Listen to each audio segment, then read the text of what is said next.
Welcome to the International Lawyers Network's webinar. The ILN is an association of 91 high-quality, full-service, and specialized law firms with over 5,000 lawyers worldwide, of which your firm is a valued member. The network provides clients with easily accessible legal services in 67 countries on 6 continents. Today's webinar, The Struggle is Real, How to Embrace and Profit from the Millennial-Driven Future of Law Firms, will help you to understand the difference in mentality between the generations and how to effectively close the leadership gap to secure a sustainable future. It will also tee up a dynamic workshop that Wendy is leading for us in Toronto at our annual conference. Before I pass things over to Wendy, our speaker, some housekeeping notes. Everyone will remain muted throughout the session, so if you have any questions for Wendy, please type them into the chat box on your screen, and I'll share those with her at the end of the program. We are recording the presentation, so a copy of the recording along with the slides will be sent to you following the webinar. Our speaker today and for the Saturday workshop at our annual conference is Wendy Merrill. Never a fan of traditional selling or outdated management techniques, Wendy decided early on to approach her business development career with an eye on the impact she wanted to have with her clients, colleagues, and community. Her positioning as a center of impact led to great success with her personal and professional relationships. Wendy is a vocal advocate for creative problem solving and has advised law firms of all sizes on how to secure their future growth. As a proud Gen Xer, Wendy is positioned well to understand the unique challenges of a multi-generational workforce. Without further ado, I will turn it over to Wendy. Hello, thank you for having me. Thanks for the great intro, Lindsay. Can you hear me okay, Lindsay? Yes, perfect. Okay, great. Well, these days there's lots and lots of talk about millennials. Everywhere you look, there seems to be commentary on how businesses should prepare for a younger workforce and also for younger clients. Unfortunately, much of these discussions are based upon negative stereotypes that do very little to help professional firms secure their legacy or help them to evolve. Today, I'm going to share some insight and a fresh perspective regarding how younger professionals and clients think, what they want, and how firms can best prepare to engage them in a meaningful way. First, I want to start by asking everybody to forget what you've heard, read, or thought about millennials. Lots of talk about entitlement and other things. The thing is, they're not just your future, they're your present. By 2020, millennials will make up over half the workforce. So who is the millennial generation? Where do they fit into my firm, and why should I care? They're professionals between 25 and 40, and they are potential internal rising leaders. And I say potential because, believe it or not, there's lots of younger professionals that I speak with that either, well, they're assumed to be tomorrow's leaders, but for whatever reason, they're not really interested in becoming managing partners or taking on senior leadership positions, or they want to do so, but they're ill-prepared, and they may not feel empowered to be honest about what their aspirations are. According to Deloitte, 44% of millennials are now in leadership positions, yet most believe they're receiving little to no development in their roles. They're also, of course, the next in line with your legacy, excuse me, with your legacy clients. The professional profile is a little different. They may not look, act, or have the expectations of traditional lawyers as we understand it.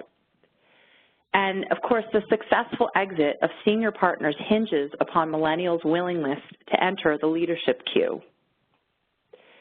Let's talk about the myths. Lots of those. People like to say that millennials are lazy, that they're entitled, that they have no work ethic, that they're addicted to their phones. The thing is, though, I think we all are addicted to our phones these days. That they don't understand what it means to be professional, that they require delicate flower treatment and lots of hand-holding, that they expect a trophy just for effort. Let's now talk about the truth. Let's pull back the curtain. I'll quickly list these points and then delve into each in more detail. They struggle with commitment, as many of us did or do in our 20s and early 30s. They have a paralyzing fear of failure, They need transparency in everything they do. They lack confidence. They seek some kind of work-life balance, which for those of us that have been in the workforce for 20-some, 30-some, 40-some years, we never thought about those kinds of things. They need engagement and meaning in their work. I included that image of a working millennial dad because there's lots of talk about working moms and how law firms are changing and evolving and setting up flexible work hours, et cetera, for working moms, but there's a lot of working dads who actually seek the same thing. They prefer collaborating, and they have a need for a positive and inclusive corporate culture. Let's start by talking about commitment. The combination of immaturity, inexperience, and access to technology has all but eradicated the traditional expectations of employees to stick around. I had a meeting a couple of years ago with a law firm that was really trying to figure out how to attract and retain their younger workforce. And we were talking about a few different strategies for engagement. And the managing partner asked me, so do you have any data, Wendy, and statistics that show if we invest our resources in engaging these folks, how much our retention will increase or improve by? You know, what are percentages of, what have you seen? And I said, you know, it's a really tough question to answer because it depends on the day, the moment, the firm, the person. The thing is, though, what I can guarantee, as I said to him, was that if you do invest in these folks, you will definitely get more out of them. They might stick around for a few more years, which may not sound great, but actually it does save money, and it actually is good for the future growth of the firm because you can't expect people to stick around forever, and if you can get a little bit more time out of them, that's a good thing. As they develop their skill set, they want to spread their wings and apply what they've learned. Firms must be proactive about providing younger associates and junior partners with lots of opportunities to grow. This is an interesting ad that I found that was apparently posted on LinkedIn by Samsung. It's kind of funny that they advertised the fact that millennials at Samsung stick around for 3.3 years compared to 2.5 years across other industries. I thought that was funny because certainly 20 years ago, nobody would have advertised that.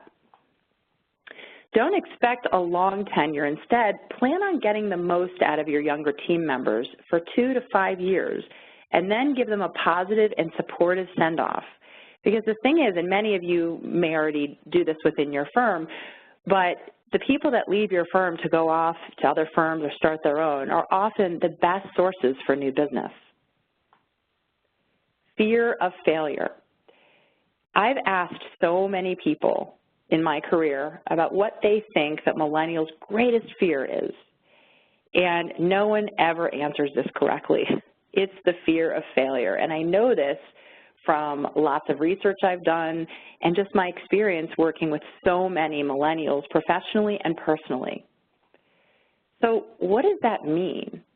Well, the reality is that for those of us that are a little more seasoned or senior, shall we say, we know that if we're standing on a table or we're sitting on a table and we fall off that table, the worst that's going to happen to us is we might bruise our hip or our knee, but we say, oh, we're not going to do that again. We get back up and we don't fall again.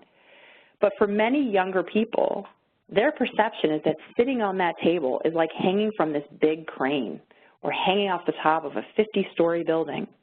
If they fall, they feel like they're going to die. Why? Because they've never been exposed to failure. Failure is unpleasant for all of us, but it's absolutely paralyzing for millennial professionals.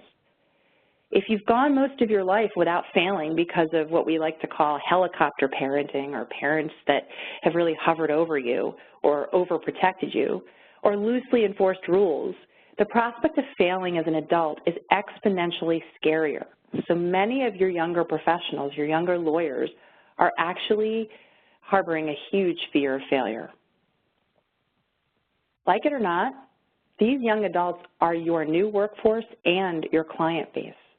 And engagement requires leadership to teach their team that failure is an option and that it is necessary for success. Transparency. This is a new concept. I put this silly picture of a hot dog up here because there's an old saying, at least in the U.S., about don't worry about what goes into the sausage or how it's made, just eat it. Well, that doesn't really apply to millennials. They want to know how the sausage is made before they take a bite. What this translates to in law firms is what goes into your hourly rate. In the hundreds of interviews I've done throughout Strategy Horse's tenure, I've asked millennials what goes into their rate? Why do they charge what they charge? And I've never gotten a clear answer. I usually get, well, I don't know, or that's what that's what the partners decided to charge, or that's the going rate. If they don't understand what's in their rate, though, they won't understand the value that they and the firm provides to the community, which is very important. Clear expectations are absolutely essential. What are leadership's expectations? Are they clearly communicated? And what are the associates' expectations? What does the path to partnership look like? This is another gray area in many law firms, that there's just this expectation, maybe that people show an interest in partnership, they build a book of business, and eventually they may get invited to the partnership table and they decide to buy in and they suddenly become partners. But so many younger lawyers tell me often that they might be interested in partnership, but they really need to understand the steps they have to take to get there, and that once they're there, what does it entail? Profitability. How does the firm make its money? I don't know if any of you do this. Very few firms do, but I have heard of a couple firms that when they hire new associates, the first couple weeks, they train them by putting them in the office with the person who might be the CFO of the firm, who runs are their accounts payable, accounts receivable, and they learn really how the firm makes their money. They dig into it, into the math of it. Because if they don't understand that, it's impossible for them to go out and bring in profitable clients. Arrogance is not confidence. Millennials were raised like veal, which is kind of a gross reference, but it hits home. It gets the point across. As many of you know, veal is raised by putting baby cows in these very small crates so that they actually can't move their muscles, so that their flesh stays very soft. Many, many millennials were raised like this. When they had to do a report in school, they went to the library or they called upon the encyclopedia. They took hours to do their research and to do their work. That's what I had to do. But millennials were raised with a smartphone in their hands, and when they had to do research, what did they do? They Googled it, and within seconds, they had an infinite amount of information.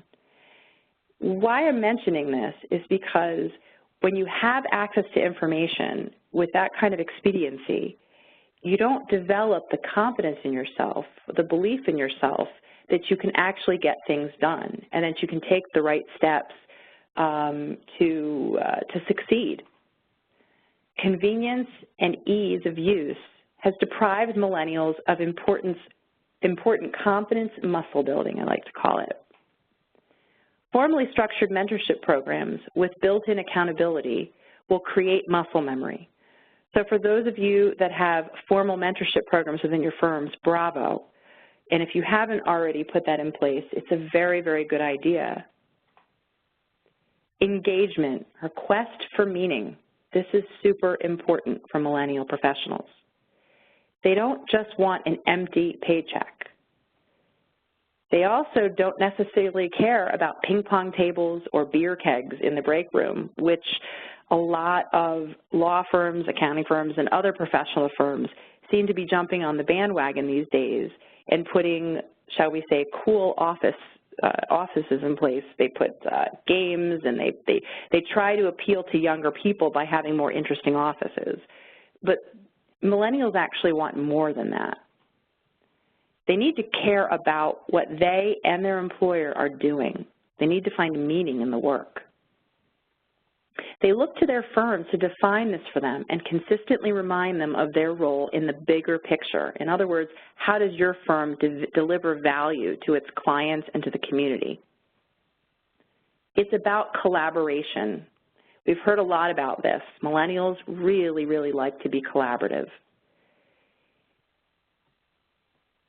Designed with millennials in mind, a lot of newer law firm offices include glass walls and collaborative spaces to foster a sense of community and provide a safe environment in which to share ideas. This is something that's quite a departure from the traditional law firm design.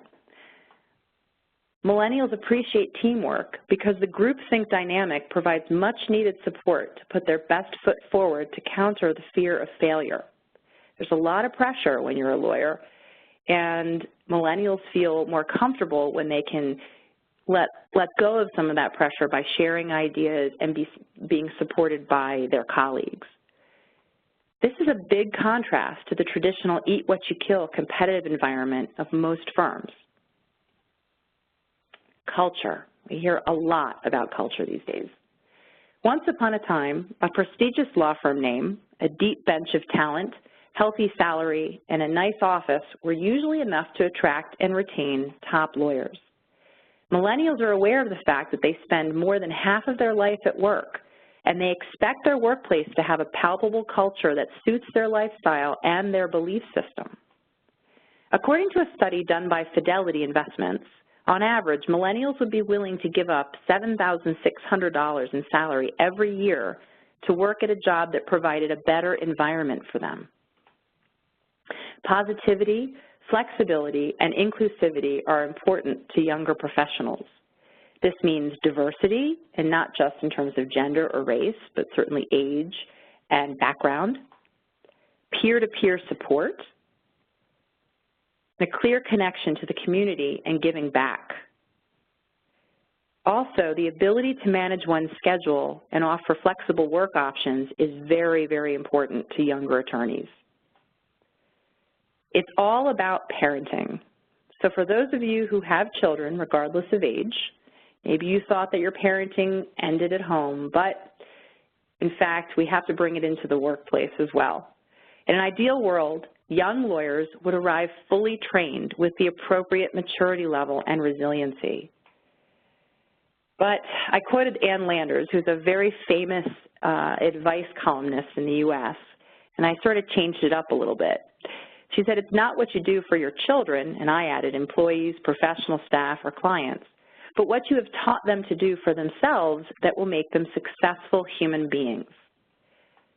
If firm leadership wants to secure their legacy, they must thoughtfully invest in the professional development of their team. This is very, very important because I think in traditional law firms many years ago, everybody seemed to be on autopilot. For business development, for example, lawyers that wanted to bring in clients and build a book of business, they may have a pretty healthy marketing budget handed to them, but they had to figure out how to do it on their own. These days, things have changed, and younger lawyers who do have aspirations to enter the leadership queue, become partners, they actually need some investment in professional development. They need to develop their executive presence, confidence, and business development ability, and it's tougher for them to just figure it out on their own. Your millennial clients are just like your millennial lawyers. They share the same traits, which means they consume legal services very differently than your more senior clients do. Relatability is key. Once upon a time, selling legal services was done in such a way where large words were used. Maybe a client didn't understand exactly why they needed to hire you, but they did so because you had a great reputation, you were smart, you knew exactly what you were doing, you had great success. But younger consumers of legal services really want to understand what they're buying, and they want to work with people who understand them, look like them, and think like them. If you convey your understanding of the confusion, fear, lack of knowledge, and pressure that millennials feel, your clients feel, you can actually change the perception of paid legal advice from necessary evil to trusted life conciliary. So I put a little Godfather reference in there. Hopefully everybody on this call has seen that movie. There's Tom Hagen, who is a trusted advisor to the family. Transitioning clients must be done with great care and intentionality. So many of you have legacy clients, folks that have been with you for a very, very long time. As their leadership ages and they approach retirement and they're thinking about succession planning, you as their lawyers have to do the same thing. But this takes intentionality. This means that for senior lawyers who have old relationships, they need to conscientiously bring along their younger folks to meetings. They have to intentionally introduce them. They have to help their clients to build a trusted relationship with the younger lawyers in your firm, because otherwise it's not instant. It doesn't just happen overnight. And if there's no bridge that's built to carry forward the relationship, then there's a really good chance that the client, once they hand the keys off to the next generation of leadership, may be looking to hire another firm that can match their needs. We need to stop the blame game. It's entirely reasonable to expect millennial professionals to advocate for themselves. In fact, I spend a lot of time in my practice working with millennials to help them to step up for what they believe in and ask for what they need. But first, they have to be empowered by their supervisors to do so, which I know sounds kind of strange, but it's pretty intimidating for a younger attorney to walk down the hall and knock on the door of their most senior successful attorney and say, hey, can I take you to lunch? I need to bend your ear about something. I want to let you know what my career aspirations are. Some people do that, but the majority don't, because they're usually intimidated or they struggle with confidence, as I noted earlier. We have to manage millennials like any other age group, as individuals. If we think in terms of stereotypes, we're never going to grow our firms. We have to understand that millennials have a complicated relationship with what's called adulting as a joke in the U.S. And adulting means, having to take on adult responsibilities, buy a house, take on a mortgage, pay your bills, et cetera, and also growing your client base. Senior leaders should reflect awareness and empathy before providing constructive, critical guidance. We have to bridge the widening generational gap. Every generation is the me generation, as a friend of mine told me. Originally, the me generation was actually the folks that were teenagers and young adults in the 1960s. But as a matter of fact, we've all been the me generation, because most people are thinking about their own needs. There are entitled and self-involved professionals in absolutely every age group. Millennials do not monopolize these traits, and we have to stop thinking about them like they do. Attracting, developing, and retaining millennial staff and clients is all about awareness, understanding how they think and what motivates them. Awareness of senior attorneys of the motivation level of themselves, their partners, their rising associates, non-professional staff, clients, and referral source is critical. That, plus the appropriate investment of resources like training or marketing budget or a mentorship program, et cetera, to support everyone's objectives equals sustainable success. The key takeaways from this webinar are that millennials don't want to be pandered to. They want to be understood, recognized, and empowered to be the best they can be and to be part of something bigger than them. The key to securing your firm's future is awareness and helping millennial staff and clients to answer these three basic but very important questions. Asking them what they care about, what they're afraid of, and what they want. Helping them to answer those questions, whether it be your staff or your clients or referral sources, is really important. and facilitating these discussions will keep your firm relevant and solidify your attorneys' roles as the trusted advisors of the future. Thank you so much for having me today. I enjoyed speaking, I guess, at you, not really with you. Look forward to meeting all of you in Toronto. And Lindsay, I'd be happy to open it up for questions.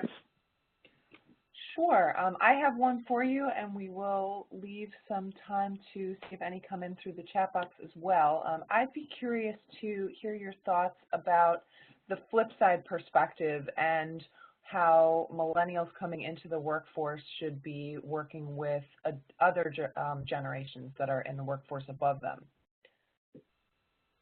So I'll answer that question with a little story.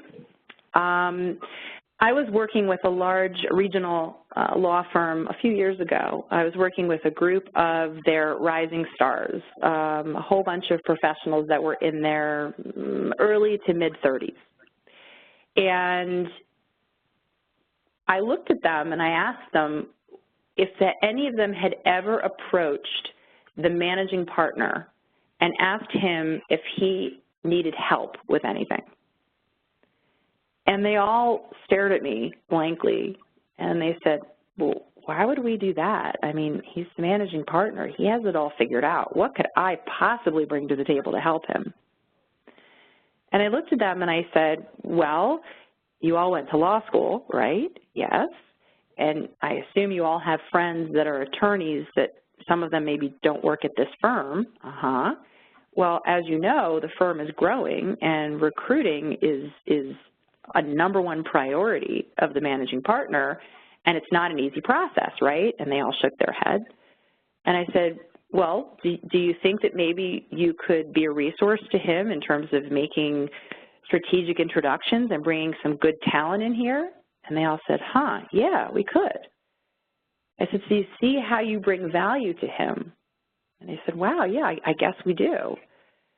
And just by having that conversation, I encouraged them to kind of put their fear away and see their managing partner as a colleague instead of, a scary boss, so to speak, where they would go and, share their ideas and just position themselves in such a way where they said that they want to be of value to everybody in the firm.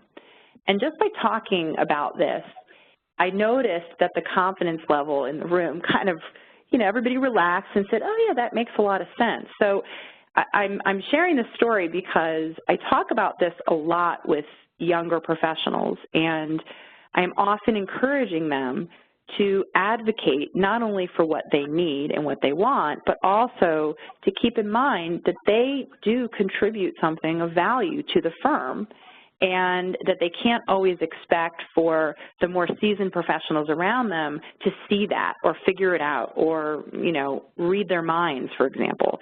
They have to become vocal advocates for what they need, when they need help, or really what they want. It has to go both ways, in other words. Yeah, I think that's an important point. But I mean, it's as you probably know, Lindsay, this is a big struggle, which is why I spend a lot of time working with younger people, encouraging them to do this, because it doesn't always occur to them that people haven't just magically figured out what they need. Right, yeah. And I think your point is a valuable one, that it isn't always up to the senior leadership to be identifying how the younger potential leaders and the younger members of the firm can contribute, but they can also volunteer the ways that they can contribute value to the firm as well. Exactly. Those are the people that are going to get ahead. And I think many of us that are, Gen X and older understand that we had to advocate for ourselves, and that's how we could never expect to be successful unless we did so. But because, as I highlighted earlier, because of the way millennials tend to be raised, of course I'm generalizing here, things have been so easy and so convenient for them all the time, and they're used to constant communication through technology and smartphones.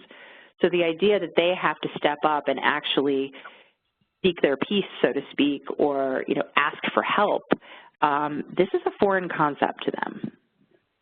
Right, which I think is also why your points are important, that it's imperative that both sides work to understand how both sides work so that we're communicating better and making sure we get value across the board. Absolutely. Yeah. We do have another question. Somebody said that they're finding that oftentimes millennials, and this again a generalization, they're not taking responsibility and accountability when they make a mistake. They're asking, does this go to that fear of failure, and how then do they teach this type of parenting lesson? Yes, it goes to fear of failure. Sadly, too, I mean, I think in the world today, people who are older than millennials are not taking responsibility for their mistakes either. So it's not like it's a lesson easily learned. But this is where it falls to senior leaders to set up, for lack of a better word, a safe environment, really where they are empowering millennials, their younger professionals, to go out on a limb, to take a risk, to try something, and to tell them that, you know, I expect you to make mistakes. It's not the end of the world, but it's how you recover from that mistake that's going to tell me a lot about your character and the kind of professional that you are.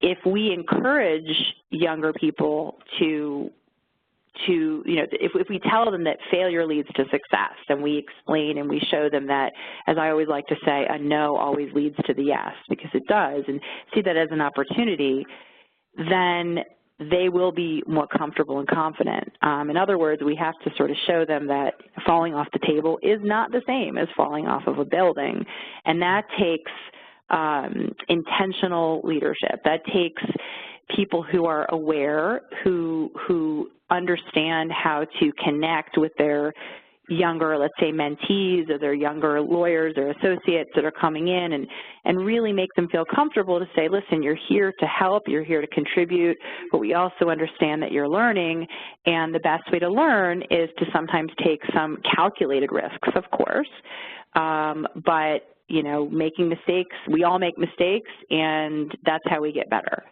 And when a senior leader puts himself in a position where they're showing their own vulnerability or sharing a story of maybe where they failed or made a mistake early on, that does wonders to make them more relatable and put younger professionals' minds at ease. Truly, I've seen it happen over and over again. That's great. I was just thinking the same thing. Vulnerability is everything. Absolutely. Which, by the way, is hard for lawyers. It's really hard because there's a lot of pressure, right, on attorneys, no matter what age you are, to be the smartest person in the room, right? Our clients are looking to us to have the answers or help them find the answers. And that's, I imagine, what people are taught in law school and when they first start at firms. But that pressure actually, you know, intensifies the fear of failure, which therefore leads to that lack of responsibility when somebody actually makes a mistake. Mm-hmm. Here's an interesting question that came in.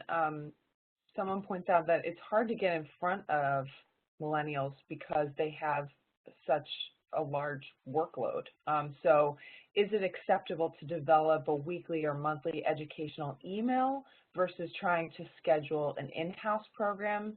And I guess that really, the question sort of behind that is, what's the best way to engage with that audience? Because they've been, you know, sort of weaned on technology. Is it acceptable to do things with them virtually, or is the face-to-face still the best way to reach out and connect with them? It's a great question. I will tell you, based on my experience, and I've done a lot of research on this as well, I did a poll last year of professionals between their early 20s and early 40s across the U.S. to see how they looked at professional development and to see how they liked to consume content.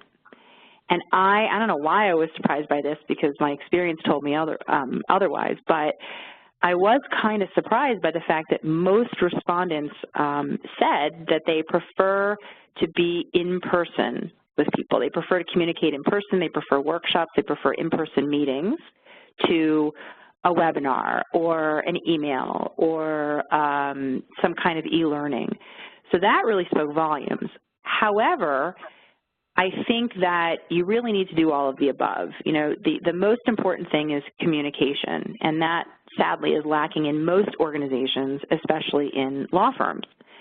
And I think the way to engage millennials and to build them up and to create, you know, to invest in their professional development, the best way to do it is in person. But yes, of course, they feel tons of pressure because they have huge workloads. So the key is that whenever you schedule a meeting, make sure that it's brief, make sure that you dig right into things immediately, make sure that it's interactive so they feel like they are part of it and they are contributing to it, and then make sure that you start and end on time.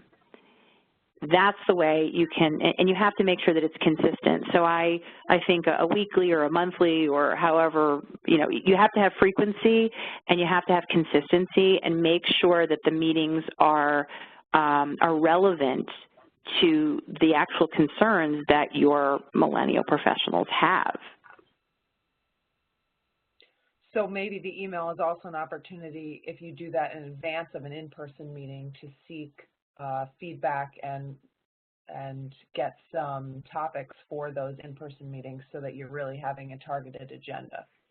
Yes, and I also say that that's a great idea, but I think, you know, you want to get input, but you also want to tell people, set expectations. So a quick little story. It's a little different, but there was an accounting firm that I was working with, a large accounting firm, which is very, very similar to a law firm, which is why I do a lot of work for both.